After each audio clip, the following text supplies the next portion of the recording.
अस्सलाम वालेकुम। कैसे हैं आप सब? मैं हूं आपके साथ वजीहा ज़ुबैर। आज मैं आपको बताऊंगी कि अगर दोपहर की दावत हो तो आपने किस तरह से मैनेज करना है, और साथ साथ हम ये भी बताएंगे कि इतनी मेहनत करने के बावजूद भी मेहमान खुश क्यों नहीं होते हैं। तो स्टार्ट करते हैं हम आज के व्लॉग का। मैं निकली हूँ अपने रूम से और अब मैं जाऊँगी किचन की तरफ, क्योंकि आज मुझे बनाना है पालक पनीर और चाइनीज़। पालक की कटिंग मैंने अभी शुरू भी नहीं की थी कि ज़ुबैर साहब ने कहा कि बाहर चलना है तो मेरे साथ एक ज़रूरी काम से। तो हम बाहर आ गए। इस वक्त हम एबटाबाद में जदून से गुजर रहे हैं। ये बड़ी खूबसूरत और अच्छी मार्केट है, मुझे बहुत पसंद है ये मार्केट। अच्छा, ज़ुबैर जो है वो बहुत अगेंस्ट थे कि मुझे नहीं बनाना चाहिए व्लॉग, क्योंकि मुझे अपने काम को फोकस करना चाहिए। जो वीडियोज़ मैं बनाती हूँ बस मुझे उसी पे काम करना चाहिए। लेकिन मुझे लगा कि ख़वातीन जब चाहती हैं कि मैं अपना रूटीन शेयर करूँ, अपनी दावतें शेयर करूँ, तो मुझे शेयर करनी चाहिए। लेकिन ज़ुबैर को लगता है कि इस तरह वीडियो बनाने से लोग मेरी वीडियोस नहीं देखेंगे। इसलिए मैं चाहूँगी, मैंने कभी आपसे नहीं कहा कि मेरे चैनल को सब्सक्राइब करें, मेरी वीडियोस को लाइक करें, कमेंट्स करें। तो मैं आज आपसे कहूँगी कि अगर आपको व्लॉग पसंद आ रहा है और आप चाह रही हैं कि मैं और वीडियोस बनाऊँ इस तरह की, तो मुझे कमेंट में लाजमी बताइएगा, क्योंकि अब आपके कमेंट ही डिसाइड करेंगे कि मैं मज़ीद व्लॉग्स बनाऊँगी या नहीं बनाऊँगी, या ड्राइंग रूम में बैठ के ही मज़े मज़े की बातें करूँगी आपके साथ। घर आ गए हैं हम। पालक की कटिंग करनी सबसे मुश्किल काम लगता है। इस मामले में मेरी सास और मेरे ससुर दोनों ने मुझे बिगाड़ दिया है, क्योंकि शादी के बाद तो मेरे साथ थे और हमेशा कटिंग वही करते थे, मेरी सास या मेरे ससुर। और पालक तो मेरे ससुर ऐसे ही धोते थे कि ज़रा से डस्ट उसके अंदर नहीं होती थी। अब ये सारे काम मुझे खुद करने पड़ते हैं, इसलिए मैं पालक पनीर बना रही हूँ कि इसमें सिर्फ इसके डंठल निकालने हैं, कटिंग नहीं करनी बारीक बारीक। तो इसको पहले मैं गर्म पानी में एक जोश दूंगी, और जब इसमें सही से जोश आ जाएगा, जैसे आप लोग देख रहे हैं जोश आ रहा है इसमें, उसके बाद मैं इसको निकाल के ठंडे पानी में डालूंगी, ताकि इसका कलर जो है वो ख़राब ना हो और इसका टेस्ट भी इससे बहुत अच्छा आता है, और जो बाकी डस्ट भी रह जाती है वो भी नीचे बैठ जाती है गर्म पानी में। तो इस तरह से आपने निकाल लेना है। तो हम आते हैं इस बात की तरफ कि भाई ऐसा क्या किया जाए कि मेहमान हमारे घर आएँ तो खुशी खुशी वापस जाएँ। क्योंकि ख़वातीन का एक बड़ा मसला यही है कि हम इतनी मेहनत करते हैं, लेकिन फिर भी लोगों के मुंह बने होते हैं, लोग खुश नहीं होते हैं हमसे। तो देखिए, पहली बात मैं आपको बताऊं कि हम क्या गलती करते हैं। लेकिन गलती बताने से पहले मैं आपको ये बता दूं कि बहुत से लोग कहेंगे कि मेहमान आते हैं और वो भी तो आके इतना परेशान कर रहे होते हैं। तो देखिए, आज हम आपको ये नहीं बता रहे कि आपने मेहमान बन के जब कहीं जाना है तो क्या करना है। हाँ, आज हम आपको ये ज़रूर बता रहे हैं कि अगर आप मेज़बान हैं तो कौन सी गलतियाँ आपने नहीं करनी है। और मुझे लगता है कि मैं इस मामले में बहुत अच्छा आपको गाइड कर सकती हूँ, क्योंकि मैं 9 महीने मेज़बान रहती हूँ एबटाबाद में, और 3 महीने में मेहमान होती हूँ कराची में। तो मेरा बड़ा अच्छा एक्सपीरियंस है इस मामले में। तो पहली बात मैं आपको बताऊं कि हम गलती क्या करते हैं। तो ये पिछले साल का वाक़या है कि ईद मैंने कराची में की थी। एक जगह हम दावत पर गए ईद की। उनके घर में सहन वगैरह धुला होगा तो पानी थोड़ा बाहर पड़ा हुआ था। अच्छा, जब हम घर के अंदर दाखिल हुए तो पहले मैं देखती हूँ कि जो घर में लोग हैं, जो अफराद घर के अंदर मौजूद हैं, उन्होंने स्लीपर्स पहनी हुई है नहीं पहनी हुई हैं। तो उन सब ने स्लीपर्स पहनी हुई थी, तो फिर मैं भी स्लीपर्स पहन कर ही अंदर आ गई। अच्छा, कोई डस्ट नहीं आई हमारे आने से, कुछ भी नहीं हुआ, क्योंकि ज़ाहिर सी बात है ईद का मौका था। तो हम सबकी सैंडल्स नई थी, जो घर में लोग मौजूद थे वो भी नई सैंडल्स पहने घूम रहे थे। तो ऐसा नहीं था कि हमारी जो सैंडल्स हों, हमारी जो स्लीपर्स हों वो गंदी हों। हम नई नई सैंडल्स घर से पहन के गाड़ी में बैठे, गाड़ी उनके गेट पे उतरी और हम घर के अंदर आ गए। लेकिन जैसे ही उनकी बेटी आई, उसने देखते ही कहा, ओहो बाहर कीचड़ हो रही है, तुम चप्पलें पहने घर के अंदर आ गए। मेरे बच्चों को इस तरह से कहा उन्होंने। फिर दूसरी बेटी आई, उसने भी आते ही ऐसी कहा कि बाहर कीचड़ हो रही है, तुम मुझे अपने पहने घर के अंदर आ गए। फिर जिनके घर दावत थी वो खातून खुद आई हमसे मिलने के लिए जब, तो फिर उन्होंने भी आते ये बात कह दी, और फ़ौरन अपने मेट को आवाज़ दी कि भाई आके यहाँ झाड़ू लगाओ, सारी गंदगी हो गई है। तो मुझे बड़ा बुरा फील हुआ। मेरा दिल चाहा कि बस मैं कहूँ कि ठीक है, आप अपना सहन जो है ज़रा संभाल कर रखें, अपने फ़र्श की सफाई का ख्याल रखें, मैं वापस अपने घर जा रही हूँ। लेकिन मुझे लगा कि इस तरह कहना जो है वो मामले को बिगाड़ सकता है, मेरी वजह से माहौल ख़राब हो सकता है। तो मैंने फिर खामोशी इख्तियार की। लेकिन अब मैं थोड़ी मुहतात हो गई हूँ उनके घर जाने के मामले में, क्योंकि जहाँ पे इस तरह का रवैया हो कि फ़ौरी तौर पे कोई भी चीज़ ख़राब हो जाए तो उस पर रिएक्ट किया जाए, तो वहाँ जाना कोई पसंद नहीं करता है। अच्छा, मैं ये बता दूँ आपको कि मैं चाइनीज़ बना रही हूँ, ड्राई चिली और चिकन चिली। तो दोनों अलग अलग मैरिनेशन है। जिससे मैंने कॉर्नफ्लोर ऐड किया है वो ड्राई चिली है। और अब हम ज़रा सब्जियाँ वगैरह फ्राई कर रहे हैं फ्राइड राइस के लिए। जी, तो हम आते हैं दूसरे पॉइंट की तरफ। दूसरा पॉइंट है कि बच्चों के आने पे खिलौने छुपा देना।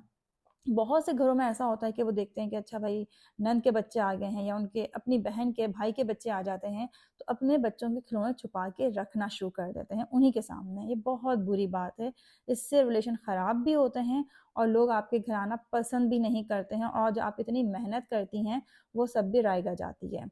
तो इस बात का हमें ख़्याल रखना चाहिए, किसी के आने पे खिलौने छुपाना एक अच्छी बात नहीं है। मैं आपको अपना पर्सनल एक्सपीरियंस बताती हूँ यहाँ पे भी, बकौल ज़ुबैर के मेरे पास बहुत सारी कहानियाँ होती हैं। तो देखिए, जब हालिया मेरी 1 साल की थी, तो उसके पास बड़ा खूबसूरत झूला था, स्टैंड वाला। वो झूला झूल रही थी, लॉन्च में रखा हुआ था झूला, इतने में मेरी नंद आ गई।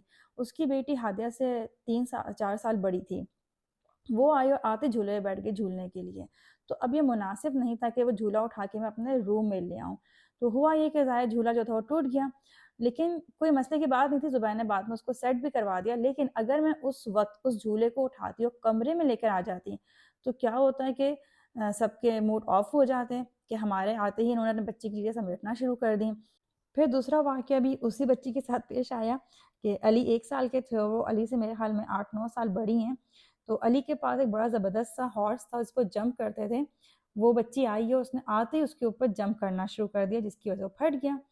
तो लेकिन मैंने कुछ नहीं कहा उस वक़्त, क्योंकि ज़ाहिर है मैं मुमानी हूँ, मुमानी का कहना बाज़ दफ़ा बुरा भी फ़ील हो जाता है, और मेरे ख़्याल में अगर मेरे बच्चों को भी एकदम से कोई टोक दे, तो शायद मुझे भी बुरा लगे और सबको बुरा लगे। तो उस वक़्त मैं ख़ामोश रही, बाद में ज़ुबैर दूसरा भी लेकर आ गए। लेकिन देखें, 1,500-2 हज़ार रुपए हमारे खर्च हो गए, लेकिन इसमें हमारा रिश्ता बच गया।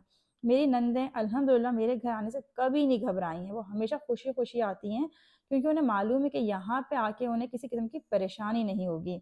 तीसरी बात, हम क्या करते हैं कि बच्चों के आने पे सारे फैलावे भी होते हैं। बच्चे चीज़ें गिरा भी देते हैं, खिलौने होते हैं तो वो फैला देते हैं, सोफ़े पे बैठते हैं तो कुशन्स फेंक देते हैं। तो देखिए, बच्चों को आप अगर प्यार से समझा सकती हैं, आपका ऐसा रिलेशन है, तो आपको समझा देना चाहिए। लेकिन उस पे मुँह बनाना या जैसे मूड ऑफ करके चीज़ें उठा-उठा के जगह पे रखना, ये अच्छी बात नहीं है। हाँ, आप ये ज़रूर कर सकती हैं कि बच्चों से कहें कि अरे ये सारा रूम तो फैल गया, जल्दी से आओ समेट लेते हैं।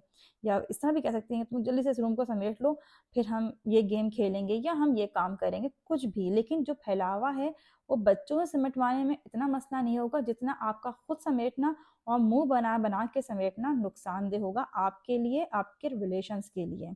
फिर तीसरी चौथी, बल्कि हम कहेंगे अब कि चौथी गलती हम क्या करते हैं, गेस्ट हमारे घर आते हैं और हम उनसे अपनी एक्सपेंसिव चीज़ों के मुतालिक बातें करना शुरू कर देते हैं कि ये मैंने इतना महंगा ख़रीदा था, ये शो पीस मैंने इतने का लिया था, या ये मेरी बहन ने अमेरिका से भेजा है, ये मेरी नंद जो है वो वहाँ से लेकर आई है। इस तरह की बातों से लोग परेशान होते हैं, ख़ास तौर पे जब वो अफ़ोर्ड ना कर सकें, तो उन्हें अच्छा फ़ील नहीं होता है। हाँ, अगर आप कुछ चीज़ सस्ती ख़रीद के लिए आई हैं, तो आपको बतानी चाहिए, उसमें कोई मसला नहीं है। जैसे मैं भी डिनर सेट्स वगैरह अगर मुझे सस्ते मिल जाते हैं, तो मैं बताती हूँ कि भई ये चीज़ इतने की मिल गई मुझे। या जैसे मैं डिशेज़ हैं आपको दिखाऊँगी, वो मुझे बहुत सस्ती मिल गई थी, तो मैं बताती हूँ अपने गेस्ट को कि ये मुझे इतनी की मिल गई, तो वो खुश होते हैं कि अच्छा, ये तो बड़ी ज़बरदस्त मिल गई हैं आपको। तो ये एक दूसरी बात है, लेकिन महँगी चीज़ें ब लेके आना, अभी महँगी चीज़ों का बताना साबित करता है कि आप अपनी बर्तरी साबित करना चाह रही हैं। तो इस चीज़ से परहेज़ क्या करें? अच्छा, मैं आपको बताऊँ कि जो मैं चाइनीज़ बना रही हूँ, उसकी सारी कटिंग जो है वो हादिया ने की है, चिकन की भी और वेजिटेबल्स की भी, क्योंकि आपको मालूम है कि मुझे कोचिंग सेशंस भी करने होते हैं, तो इस दौरान बीच-बीच में जाके मैं कोचिंग सेशंस भी करती रही हूँ। तो ये सारी प्रिपरेशन जो है पहले से हादिया ने करके रखी हुई थी। तो मेरे लिए काम बड़ा आसान होता है, चाइनीज़ तो स्पेशली मेरे लिए लंच में बनाना बहुत आसान होता है कि एक दिन पहले ही सारी कटिंग वगैरह करके हम रख लेते हैं और सेकंड डे सिर्फ उसको पकाना होता है। तो पालक पनीर थोड़ा मुश्किल चीज़ थी मेरे लिए, क्योंकि मैंने आपको बताया मुझे पालक से बड़ी एलर्जी है, पालक की कटिंग और उसको धोना-धाना। लेकिन हरमीन की फ़रमाइश थी कि कुछ देसी भी होना चाहिए और उनको पालक पनीर बहुत पसंद है। इस वजह से मैंने मेन्यू में पालक पनीर भी शामिल किया, वरना मैं चाइनीज़ के साथ पालक पनीर नहीं रख रही थी, बल्कि मेरा इरादा था कि मैं साथ में चाउमीन बनाऊँ। तो अब हम आते हैं अपने 5वें पॉइंट की तरफ। 5वां पॉइंट ये है कि आपने अपने मेहमानों से किसी किस्म की उम्मीद नहीं रखनी है। बहुत से लोग ये उम्मीद रखते हैं कि हमारे घर गेस्ट आएँ तो हमारे साथ मिलके काम करवाएँगे। बेशक वो आपकी नंदे ही क्यों ना हों, वो 2 दिन, 3 दिन या 4 दिन की रुकने आई हैं, तो आप उनसे ये उम्मीद ना रखें कि वो आपके साथ काम करवाएँगी। वो काम करवा दें तो अच्छी बात है, कोई ऐसी बात नहीं है कि आपने काम करवाना ही नहीं है उनसे। अच्छी बात है, आपकी हेल्प कर दें। लेकिन अगर वो हेल्प नहीं करना चाह रही हैं, बैठ के बातें कर रही हैं, एन्जॉय कर रही हैं, तो उनको एन्जॉय करने दें। आप किसी किस्म की उम्मीद ना रखें उनसे। मैंने हमेशा कोशिश की कि जब भी मेरी नंदें मेरे घर आएँ, तो मैं कभी भी उनसे किसी भी किस्म की उम्मीद ना रखूँ कि वो कोई काम कर देंगी, बर्तन धो देंगी, खाना पकाने में मेरी हेल्प कर देंगी। हाँ, ये एक अलग बात है कि मेरी नंदें अच्छी हैं, बहुत अच्छी हैं, कि वो हेल्प मुझे करती थी हमेशा। लेकिन मैंने कभी खुद से नहीं चाहा कि मेरी हेल्प करें, और कभी ऐसा भी हुआ कि मैं किचन में काम कर रही हूँ और मेरी चारों नंदें बैठी बातें कर रही हैं, तो मुझे खुशी होती थी कि चलो मेरी वजह से चारों नंदें एक जगह जमा हो गई हैं, चारों बहनें बैठ के बातें कर रही हैं, एक अच्छी बात है। अच्छा, आप देख रहे होंगे मैं फ्राइड राइस के लिए यहाँ पे मैंने सारी वेजिटेबल्स डाली हैं। इसमें आपको गाजर जो है वो बहुत नज़र आ रही होगी, आप लोग इसकी क्वांटिटी कम कर दीजिएगा। मेरी गाजर जो है वो ज़्यादा इस वजह से है कि मेरे बच्चों को गाजरें बड़ी पसंद हैं और मैं चाहती हूँ चलो इसी तरह से ही बच्चे गाजरें खा लें। तो हम दोबारा आते हैं पॉइंट की तरफ। देखें, आप बिल्कुल भी उम्मीद ना रखें अपने किसी भी गेस्ट से कि वो आके काम करेगा आपके साथ। उम्मीद ना रखने से आपको फ़ायदा क्या होगा कि आपका दिल नहीं टूटेगा। आप ये नहीं सोचेंगे कि मैं सुबह से रात तक काम में लगी हूँ और ये लोग बैठी बातें बना रही हैं। आप सोचें कि आप भी जब अपने मैके जाती हैं तो आपका दिल क्या चाहता है। आपका दिल ये चाहता होगा ना कि आप भी बैठ के इंजॉय करें, आपको कोई ज़िम्मेदारी ना हो आपके ऊपर, आपको किसी किस्म का काम ना करना पड़े। हाँ, ये अलग बात है कि ज़ाहिर-सी बात है बहुत सारी ऐसी भी ख़वातीन होती हैं जो कहीं बैठ नहीं पाती हैं, उन्हें हर जगह शौक होता है काम करने का, ये एक उनका मिज़ाज है। तो हर एक के मिज़ाज का हमें ख़्याल रखना चाहिए। अब जैसे हम 3 बहनें हैं, मैं जाती हूँ कराची, तो मेरी बहन की बहुत ख्वाहिश होती है कि वो सारे काम खुद करे, क्योंकि मम्मा और अब्बू के साथ रहती है वो। उसका कोई मैका ही नहीं है एक तरह से देखा जाए तो, क्योंकि वो ज़ाहिर सी बात है मम्मा अबू के साथ है तो उनके भी सारे काम करना, घर को भी देखना, सब उसी को करना होता है। छोटी बहन की मेरी ट्विंस बेटियां हैं, तो वो ज़ाहिर सी बात है उनके साथ इंगेज रहती है ज़्यादातर। वो मम्मा के घर भी आती है तो भी वो अपने बच्चों के खाने पीने, बच्चों को देखने में लगी रहती है, उसको आराम नहीं मिलता है। अब मेरी दोनों बहनें एबटाबाद आ रही हैं, तो मैंने उनसे कहा है भाई तुम लोग अपने मैके आ रहे हो, अब यहाँ आके तुम्हें कोई टेंशन लेने की ज़रूरत नहीं है, ना तुम्हें कोई काम करना है ना बच्चों को संभालना है, ये सब काम हम देख लेंगे। तो बहुत खुश हैं कि हमें अब वाकई में फ़ील हो रहा है अपने मैके जा रहे हैं, तो मुझे बहुत खुशी हो रही है कि वो मेरे पास आ रही। इसी तरह जब मेरी नंदे भी आती हैं मेरे पास, तो मुझे यही खुशी होती है वो यहाँ आ रही हैं, तो अब वो आके आराम करेंगी, इंजॉय करेंगी, मज़े करेंगी। तो अब हम यहाँ पे जो हमारी चिकन चिली है उसमें हम कॉर्नफ्लोर ऐड कर रहे हैं। मैंने 2 चम्मच कॉर्नफ्लोर ऐड किया था पानी में घोल के, लेकिन पता नहीं क्यों मेरा कॉर्नफ्लोर तो प्रॉपर काम ही नहीं करता है। 2 चम्मच डाले भर के, उसके बावजूद भी जो है ये थिक नहीं हुआ था ज़्यादा। फिर मैंने 2 चम्मच यानी कि टेबल स्पून 2 और ऐड किए हैं, और फिर उसके बाद मुझे लगा कि हाँ अब बिल्कुल ये सही थिक हो गया है। आज मैंने आपसे जो 5 बातें शेयर की हैं, 5 पॉइंट्स आपको बताए हैं, अगर आप इस पे अमल करेंगी तो आप यकीन रखें आपके ना सिर्फ रिलेशंस आपके इन-लॉज़ के साथ, आपके अपने सिबलिंग्स के साथ, आपके और रिश्तेदारों के साथ अच्छे होंगे, बल्कि लोग आपको पसंद भी करेंगे और बहुत शौक से आपके घर आएँगे। क्योंकि मैं इन्हीं पॉइंट्स पे अमल करती हूँ। अल्हम्दुलिल्लाह अल्हम्दुलिल्लाह मेरे घर मेहमान बहुत आते हैं, और जब से मैं एबटाबाद शिफ्ट हुई हूँ तो मेहमान तो मुसलसल ही मेरे घर आते रहते हैं। और इस वक्त भी जो मैं लंच तैयार कर रही हूँ, ये ज़ुबैर के दोस्त हैं जो कराची से आ रहे हैं, उनके लिए तैयार कर रही हूँ लंच, और वो हमारे घर आके 10 दिन रुकेंगे और वो जाएंगे, और उनके जाने के नेक्स्ट डे मेरी अपनी फैमिली आ जाएगी। मेरी फैमिली के रहते हुए देखें कौन कौन आता है और उनके जाने के बाद भी कौन कौन आता है, क्योंकि पिछले साल भी मुस्तकिल 3 महीने मेरे पास गेस्ट रहे थे। मैंने बहुत एंजॉय किया, मेरे बच्चों ने बहुत एंजॉय किया। अच्छा, यहाँ पे एक बात आपको और बताऊँ कि लोग ये भी कहते हैं कि भाई बच्चे डिस्टर्ब होते हैं, बच्चों की पढ़ाई डिस्टर्ब होती है, आप इतनी मेहमान नवाजी क्यों करती हैं? देखें, बिल्कुल मुझे अंदाज़ा है कि बाज़ दफ़ा बच्चे डिस्टर्ब होते होंगे, लेकिन बच्चे मेहमान नवाज़ी जो सीख रहे हैं, इससे ज़्यादा वो कहीं और से सीख ही नहीं सकते हैं मेरे ख़्याल में। क्योंकि देखें, हमारे नबी पाक सल्लल्लाहु अलैहि वसल्लम ने भी मेहमान नवाज़ी को बहुत पसंद फ़रमाया है। इसके साथ-साथ अल्लाह ताला ने पसंद फ़रमाया है, और मेहमानों के आने से जो बरकत होती है, उसको तो हम अल्फ़ाज़ों में बयान कर ही नहीं सकते हैं। इसलिए जब भी हमारे घर मेहमान आते हैं, तो बड़ी हँसी-खुशी तमाम चीज़ें तैयार करते हैं और उनको सर्व करते हैं, और वो चाहे 10 दिन रुकें, 5 दिन रुकें, महीना भर रुकें, हमारी हर मुमकिन कोशिश होती है कि हम उन्हें फ़ैसिलिटेट करें। हाँ, इस दौरान कुछ बातें ऐसी भी होती हैं, जो बदमज़गी का बाइस बन जाती हैं, वो क्या होती हैं और उन पे हम किस तरह से कंट्रोल कर सकते हैं, इस पे मैं आपको बताऊँगी नेक्स्ट वीडियो में। और देखिए नाज़रीन, जो मैंने ये खाना वगैरह बनाया है, इस दौरान मैं कोचिंग भी करती रही हूँ अपनी। सुबह जब मैं उठी हूँ, तो उठते के साथ मेरे 2 सेशंस थे, वो मैंने किए हैं। उसके बाद फिर मैं ज़ुबैर के साथ बाहर भी गई हूँ, और आने के फ़ौरन बाद फिर मैं कुकिंग में लग गई हूँ। और ये सब कुछ मैं किस तरह से मैनेज करती हूँ, किस तरह से मेरे सारे काम बिल्कुल टाइम पे हो जाते हैं, ये मैं इंशाअल्लाह नेक्स्ट व्लॉग में शेयर करूँगी। अगर आप लोगों ने इस व्लॉग को पसंद किया और कमेंट से मुझे ये राय दी कि मैं मज़ीद व्लॉग्स बनाऊँ, तो मैं लाज़मी अपने नेक्स्ट व्लॉग में आपको बताऊँगी कि मैं तमाम काम किस तरह से कर लेती हूँ। आप लोगों के साथ बातों ही बातों में खाना तैयार हो चुका है मेरा, मेहमान भी आ चुके हैं। अच्छा, मैंने इसमें क्या-क्या चीज़ें शामिल की हैं, ये आपने स्क्रीन पे तो देख ही लिया होगा, लेकिन मैं डिस्क्रिप्शन में भी सारी चीज़ें डिटेल में लिख दूँगी। पालक पनीर भी हमारे तैयार हो चुके हैं और अब हम इसको डिश आउट करेंगे। फ्राइड राइस में बड़ी ज़बरदस्त खुशबू आ रही है। जब फ्राइड राइस को मैंने दम लगाया है, सब हम पाकिस्तानी हैं ना, हर चीज़ में दम लगाते हैं। क्वांटिटी ज़्यादा होने की वजह से हम लेयर्स लगाते हैं, वरना तो हम इसको ऐसे ही कढ़ाई में बनाते हैं। रेस्टोरेंट में असल में क्वांटिटी कम होती है तो उसके पकाने का स्टाइल दूसरा होता है फिर। ये हम निकाल रहे हैं, इसे डिश आउट कर रहे हैं ड्राई चिली। और ड्राई चिली बहुत मज़े की बनती है। अगर आप इस रेसिपी से बनाएंगी तो बिल्कुल रेस्टोरेंट स्टाइल की आपकी ड्राई चिली बनेगी।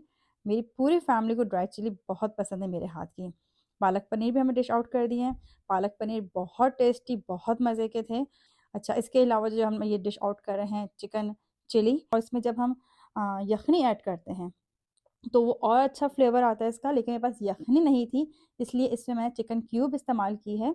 उससे बहुत अच्छा फ्लेवर आता है। हरमीन ने तैयार किया था मिंट लेमनेड, जो बहुत टेस्टी था। बहुत जल्द इसकी भी रेसिपी हरमीन आपसे शेयर करेगी इंशाल्लाह ताला। नेक्स्ट व्लॉग तक के लिए दें हमें इजाज़त। अल्लाह हाफ़िज़।